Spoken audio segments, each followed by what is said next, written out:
Hello and welcome back to Justin Lowe Stocks with another trading lesson. So today I got asked a question about why don't I trade the Australian market, considering I am Australian, and why do I trade the American market only and not even try the European market or the Asian country markets. And basically I'm here today to explain why the American market is so much more has so much more potential.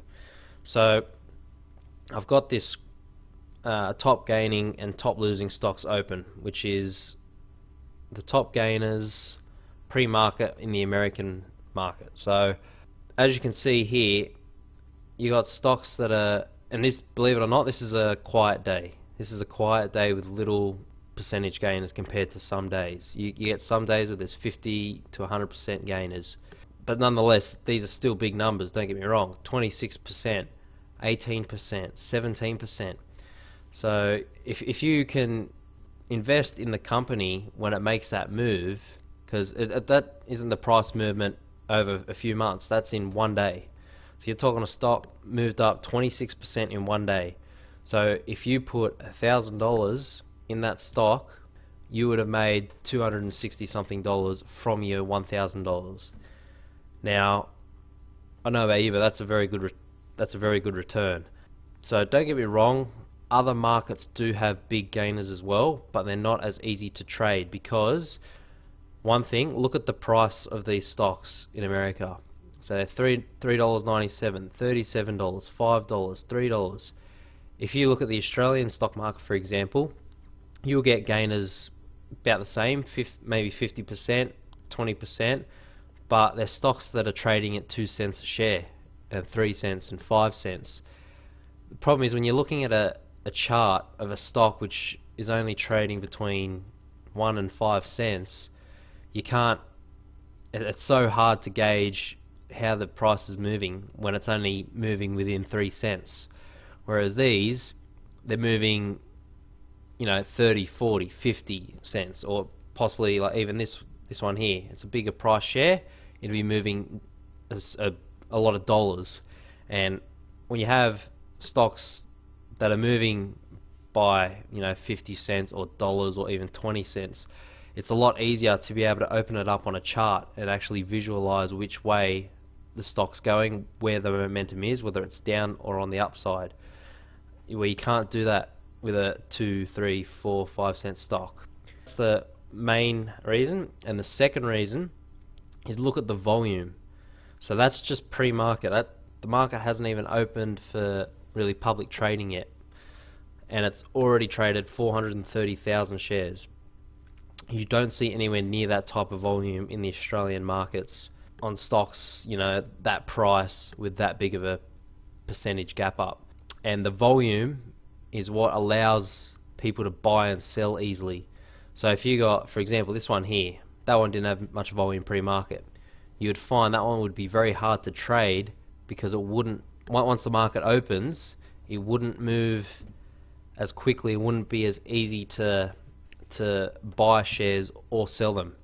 And the bad thing with low volume stocks is if you do manage to get in and buy it, selling it will also be hard. And what happens if the stock turns against you and then you're in the red and you're trying to sell it but there's no volume? You really struggle trying to sell the share. It's just basically liquidity. The more volume there is, the more liquid the stock is.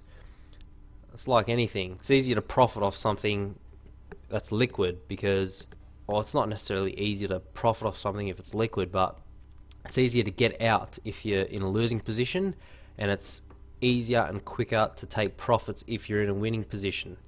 Whereas if you got no volume, it's very hard and difficult to get in and out of stocks, whether you're winning or losing. So for example, I did a recap today on Myo. So it's a nearly $4 stock with that much volume. So as you can see, if I open up the chart, you can visualize the chart and see where opportunities lie with these sort of price stocks and the American stocks. Okay, so this is the day. Look how many shares are being traded now.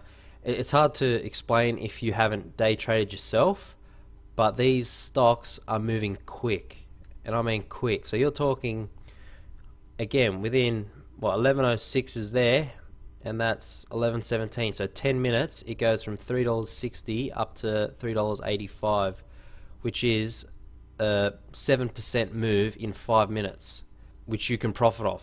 And then even these ones, like, look, these moves, look at the size volume. They're trading 225,000 shares in 1 minute. So it's very easy to get in and out because there's so many buyers and sellers. You can see the percentage drops that it moves. That was 4.5% that I made today within 2 minutes off a move. So 4.5%. Whereas you just won't see that in these stocks. Like, I'll see if I can open up Commonwealth Bank for an Australian stock. So just take a mental picture of that and what it looks like, and now open up Commonwealth Bank shares for the day. Okay, so this is Commonwealth Bank of Australia. This is a well-known stock in Australia. As you can see, it does move a lot. Don't get me wrong, but it takes days to do so. So, for example, this move here, there down to here, that is a little bit more percentage move than the last stock I showed you has, or had. But look how many it took. That was the 2nd of February, and it came down here on the 14th of February. So it took 12 days for that stock to drop to that level and make that percentage gain. Whereas with Maya that I just showed you, it took, what was it, 5 or 10 minutes to be able to make 7-8%. So that's the difference with the markets. And I'll show you the 1 minute candles of Commonwealth Bank to be able to better compare it. Okay, so this is the 1 minute candles of the Commonwealth Bank. Now it does look, if you just look at the chart, it looks like it has moved as much as Myo did, but look at the prices. That's $70.90, that's $71.70. So it's moved $1, but it is a $70 stock. So in that whole day, so the whole day of movements, it went up, had a range of 1.17%. That's in a whole day. Not in 10 minutes, but a whole day. I know the chart still looks like it's moved a lot, but it's only because the scale's real low. But yeah, well, that move looks like a massive move, but it's only 25-30 cents on a $71 stock, which really isn't much of a move at all. Well, it's 0.5% move. Whereas at 30 cents, 40 cents in the other stock I showed you, which occurred within 10 minutes, the price of that stock was only $4, so it ended up being, nearly a 10% move for it. So that's why I trade American markets and not the Australian. And it's similar with the Asian markets and the European markets as well. They don't move like the American market does. They move more similarly to the Australian market, which they are good for swing trading and investing. But if you're wanting to make profits within an hour of market open, they're not the markets to be able to do it, because the stocks just simply don't move enough. And if they do move enough, like I said, they're normally 2 to 5 cent shares, which you can't gauge which way it's going to move when you're only dealing with a few cents. So thanks very much for tuning into another trading lesson, and I'll talk to you guys later.